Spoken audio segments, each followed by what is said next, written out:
Good morning, students. From today, we are going to start our chapter 11, that is Human Eye and Colorful World. Right? So, in this chapter, we are going to study about our eye and the colors that are visible to us. Right? That why this world appears so colorful to us. हमको कौन सा colour कैसे दिखता है, उसके पीछे का reason क्या है. All these things we are going to study. Okay, and there is one more thing that we are going to study, that is our human eye. हमारी जो आँखें होती हैं वो किस तरह से वर्क करती हैं और कोई भी चीज़ हमको क्यों दिखती है उसका पूरा मैकेनिज़्म हम समझेंगे इस चैप्टर में. Okay, so the first topic of this chapter is the human eye. Students, as you can see the diagram of human eye, here is sclera, then iris, cornea, pupil, lens, ciliary body or ciliary muscle, retina, optical nerve, macula, then retinal blood vessels, conjunctiva and vitreous body. Right? So all these things are the parts of our eye. हम one by one in सभी के functions को समझेंगे और इन सभी का हमारे image formation में हमको जो इमेजेस दिखती हैं उसमें क्या वर्क होता है, क्या मैकेनिज़्म होता है, क्या रोल होता है, वो सब हम लोग समझेंगे. Okay, so students, you have to read along with me. The structure and functions of eye are complex. Right? हमको दिखने में आई बहुत छोटी लगती है लेकिन उसमें बहुत सारी चीज़ें हैं, बहुत सारे अलग अलग पार्ट्स हैं जिन सबका अलग अलग फंक्शंस होता है, which is very complex. Each eye constantly adjusts the amount of light in it and focus on the object near and far and produce continuous images that are instantly transmitted to the brain. Students, as we can see here कि हमारी आँखों में ये एक lens लगा होता है ना. ये जो लेंस है ये बेसिकली क्या करता है कि हमारी आँखों के अंदर कितनी लाइट रे जा रही है उसको कंट्रोल करता है. राइट? और जितनी भी लाइट रे हमारी आँखों में जा रही है उसको कंट्रोल करके, सपोज़ ये लाइट रेज हैं, this is a convex lens. Right? और आपको पता है कि जो कॉन्वेक्स लेंस होता है वो कन्वर्जिंग लेंस होता है. राइट? तो ये सारी लाइट रेस को यहाँ पे कन्वर्ज कर देता है और आपको जो इमेज मिलती है वो कहाँ पे मिलती है? रेटिना पे. और ये इमेज जैसे ही ये सपोज़ मान लिया आपने यहाँ पे कोई ऑब्जेक्ट है, मान लीजिए ये कोई ट्री है. ठीक है, ये कोई ऑब्जेक्ट है, हमने मान लिया यहाँ पे ये कोई ट्री है. इस ट्री से ये लाइट रेज आई और ये कॉन्वेक्स लेंस से जब लाइट रेस कन्वर्ज हुई तो यहाँ इस पॉइंट पे आपको इमेजेस दिखती हैं. मतलब कहाँ पे इमेज दिखती है? रेटिना पे. राइट? और जब ये इमेज रेटिना पे बनती है तो यहाँ से कुछ नर्व्स होती हैं. ठीक है, यहाँ से कुछ नर्व्स होती हैं और ये नर्व्स हमारे ब्रेन तक जाती हैं और वहाँ तब हमको सेंसेशन होता है कि सामने ये ट्री है और फिर हम उसको रिकॉग्नाइज कर पाते हैं और किसी भी चीज़ को देख पाते हैं. Right? Now the orbit is the bony cavity that contains the eyeball muscles, nerves and the body vessels as well as the structures that produce and drain tears. इसमें ऑर्बिट होता है जो कि एक बोनी कैविटी होती है. बोन मतलब हड्डी की एक कैविटी जैसा एक स्ट्रक्चर होता है जिसका नाम है ऑर्बिट. और इसमें क्या क्या चीज़ें होती हैं? Eyeball, muscles, nerves, blood vessels. और वो क्या करती हैं, जो हमको आंसू आते हैं ना वो बेसिकली इसी के कारण आते हैं. Each orbit is a pear shaped structure that is formed by several bones. हर एक ऑर्बिट एक पियर शेप का स्ट्रक्चर होता है जो कि किससे बनाया जाता है? बहुत सारी बोन्स को मिलाकर बनाया जाता है. Right? The outer covering of eye consists of relative tough white layer called sclera. हमको हमारी आँखों का जो वाइट पार्ट दिखता है बेसिकली उस पार्ट को हम क्या बोलते हैं, स्क्लेरा. और वो थोड़ा सा कैसा होता है, टफ होता है ना. हमको पता है हमारी आँखें बहुत सेंसिटिव हैं, but as compare to the other parts जो स्क्लेरा होता है वो थोड़ा सा टफ होता है ना. Then near the front of I, in area protected by eyelids, the sclera is covered by a thin transparent membrane conjunctiva.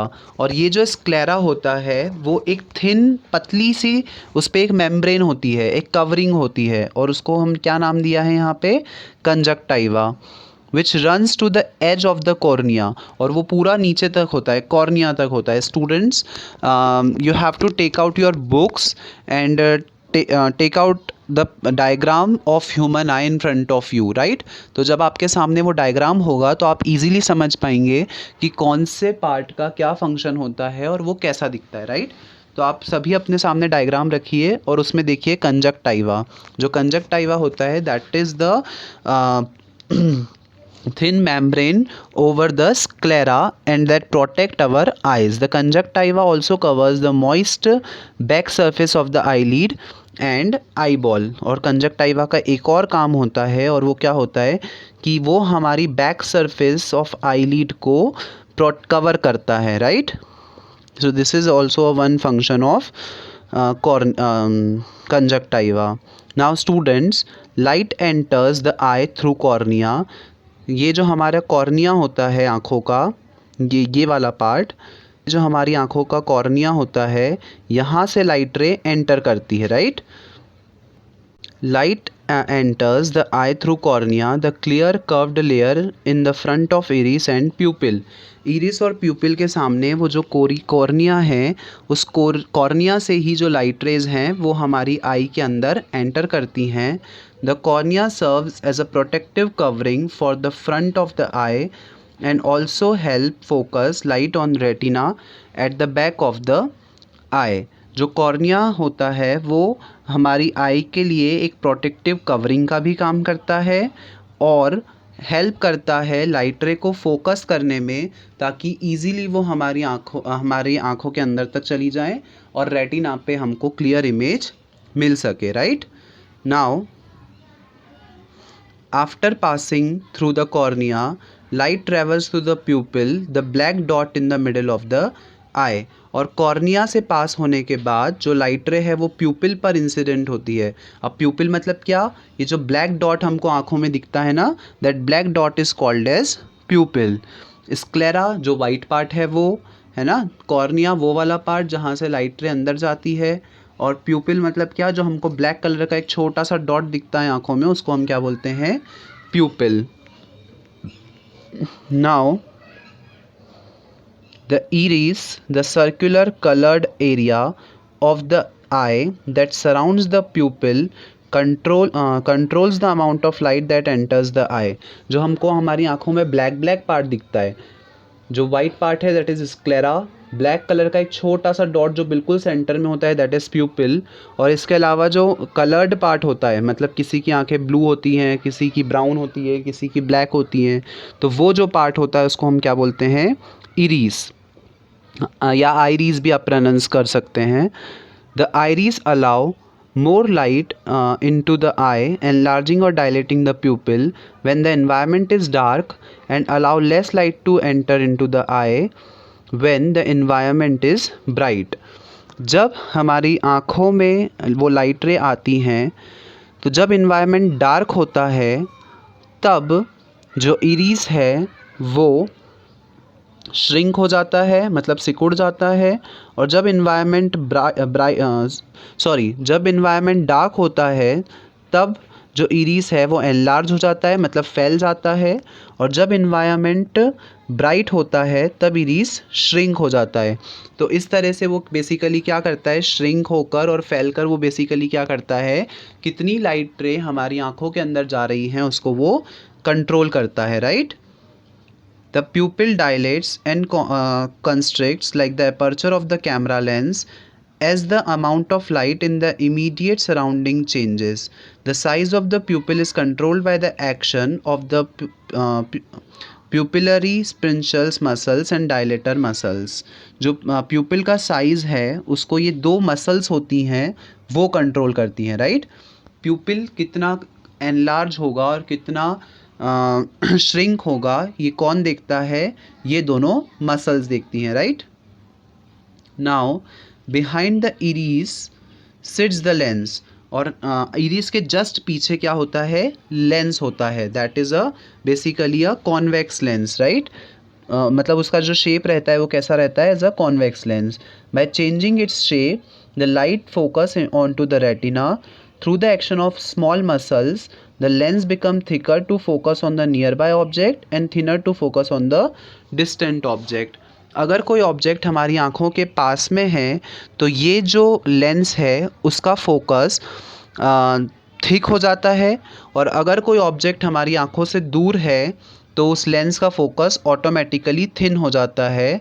और इस तरह से जो हमारा आई लेंस है वो अपना फोकस बार बार चेंज करता रहता है ताकि हमको हमारे जो ऑब्जेक्ट्स हैं वो क्लियरली दिख सकें, right? The retina contains the cell that sends light and blood vessels that nourishes them. Retina में कुछ सेल्स होते हैं जो क्या करते हैं? लाइट को सेंस करते हैं, है ना? हमको ये, और जिनको हम क्या बोलते हैं? Photo receptors. तो रेटिना के अंदर कुछ सेल्स जो कि लाइट्स को सेंस करते हैं और जिनको हम बोलते हैं photo receptors, and the blood vessels that nourishes them. Retina के अंदर सेल्स भी होते हैं और कुछ ब्लड वेसल्स भी होती हैं जिनसे उनको नरिशमेंट मिलता है, right? The most sensitive part of retina is a small area called macula. जो मोस्ट सेंसिटिव पार्ट होता है रेटिना का उसको हम क्या बोलते हैं? मैक्यूला. सेंसिटिव मतलब जो ईजिली अफेक्ट हो जाता है, थोड़े से भी अगर उसको चोट लग गई तो वो डैमेज हो जाएगा. Which has millions of tightly packed photo receptors. जिसमें बहुत सारे क्या होते हैं? फोटो रिसेप्टर्स होते हैं जिनको हम कोन्स भी बोलते हैं. The high density of cones in the macula makes the visual image detailed just as high resolution digital camera has more megapixels. और ये जो बहुत सारे कोन्स होते हैं वो बेसिकली क्या करते हैं? किसी भी इमेज को बहुत ज़्यादा डिटेल्ड दिखाते हैं. डिटेल्ड मतलब बहुत क्लियरली दिखाते हैं, हाई रिजोल्यूशन में दिखाते हैं, right? So in this way जो रेटिना होता है उसमें जो मैक्यूला होता है वो क्या काम में आता है? इमेजेस को मोर क्लियरली देखने के काम में आता है, right? Now each photoreceptors is linked to the nerve fiber. The nerve fiber from the photoreceptors are bundled together to form the optic nerve. हर एक फोटोरिसेप्टर जो होता है वो एक नर्व फाइबर से लिंक होता है. The nerve fiber from the photoreceptors are bundled together to form the optic nerve. मैंने आपको बताया था कि रेटिना पे जो इमेज बनती है वो ऑप्टिक नर्व से होते हुए हमारे ब्रेन तक जाती है और तब हमारा ब्रेन उसको रिकॉग्नाइज कर लेता है, राइट? तो सिमिलरली ये जो फोटो रिसेप्टर्स हैं, ये जो नर्व फाइबर्स हैं, the nerve fibres from the photo receptors are bundled together. जो नर्व फाइबर्स हैं जो कि फोटो रिसेप्टर्स से निकलते हैं वो जब बंडल्ड फॉर्म में होते हैं मतलब बहुत सारे इकट्ठे टुगेदर होते हैं तो उनको हम क्या बोलते हैं? Optic nerve. The optic disc, the first part of the optic nerve is at the back of the eye. जो ऑप्टिक डिस्क होती है वो हमारी आंखों के जस्ट पीछे होती है, right? Photoreceptors in the retina convert the image into electrical signals. जो फोटोरिसेप्टर्स होते हैं रेटिना में वो बेसिकली क्या करते हैं? इमेज को इलेक्ट्रिकल सिग्नल्स में कन्वर्ट कर देते हैं और वो इलेक्ट्रिकल सिग्नल्स हमारे ब्रेन तक जाते हैं. कैसे जाते हैं? ऑप्टिक नर्व की हेल्प से जाते हैं. There are two main types of photoreceptors, cones and rods. Photoreceptors basically दो टाइप्स के होते हैं, cones and rods.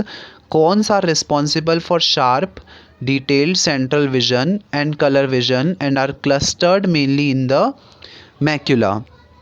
Cons responsible होते हैं शार्प और डिटेल्ड विजन के लिए, है ना? मतलब अगर हमको कोई चीज़ क्लियरली देखनी है तो उसके लिए कोन्स रिस्पॉन्सिबल होते हैं, और हमको जो कलर दिखते हैं वो भी बेसिकली किसके कारण दिखते हैं, कोन्स के कारण दिखते हैं, ठीक है।